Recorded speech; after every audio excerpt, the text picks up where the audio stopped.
Are you being scammed or are you in trouble?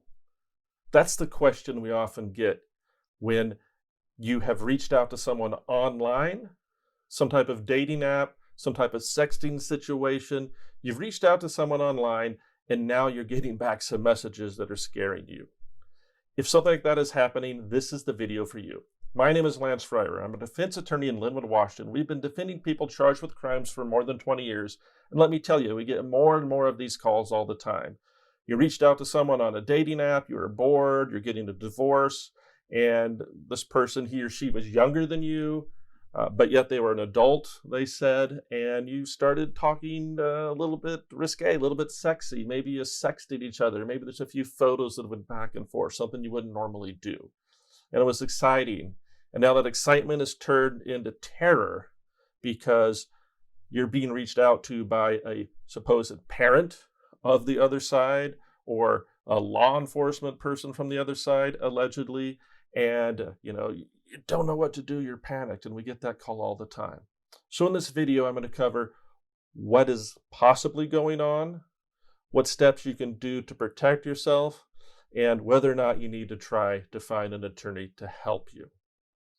So I'm putting out these videos for information. If you find this information useful, please like and please subscribe so more people can see it. So what typically happens? Well, if someone calls our office, hey, I was on, some type of website. It could have been Tinder. It could have been just Snapchatting people, or it could be lots of different things. And I traded back some photos and some sexy talk.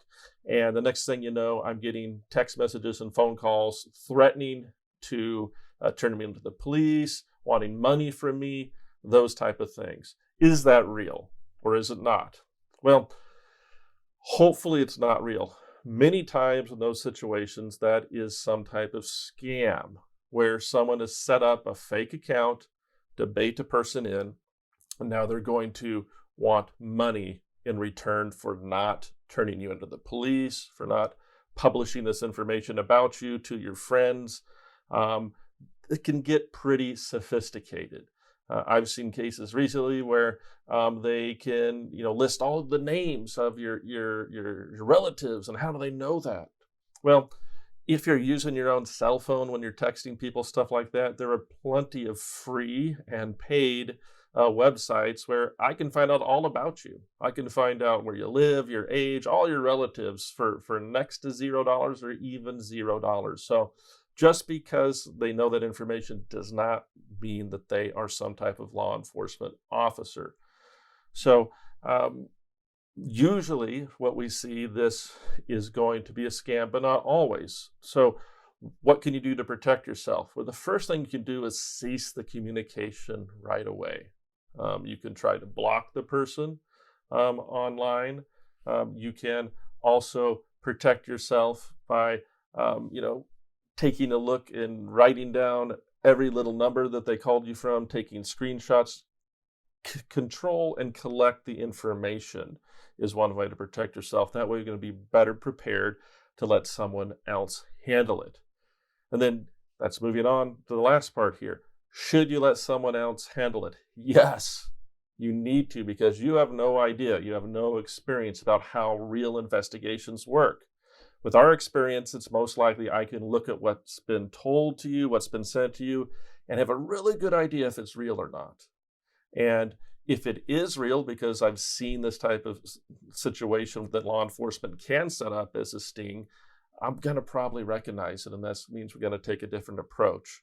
If it looks like a scam to me, it's still not over, because we need to try to shut it down, because these people will not stop. They will do all type of things to try to just wreck your life and make it so you can't sleep until you give in to them.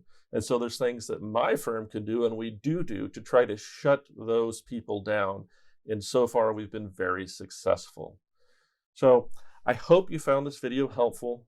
This is an ongoing problem out there. There's more and more people trying to find more and more ways to scare people, to scam people, and it's really sad. So feel free to reach out to us. Feel free to give us a call.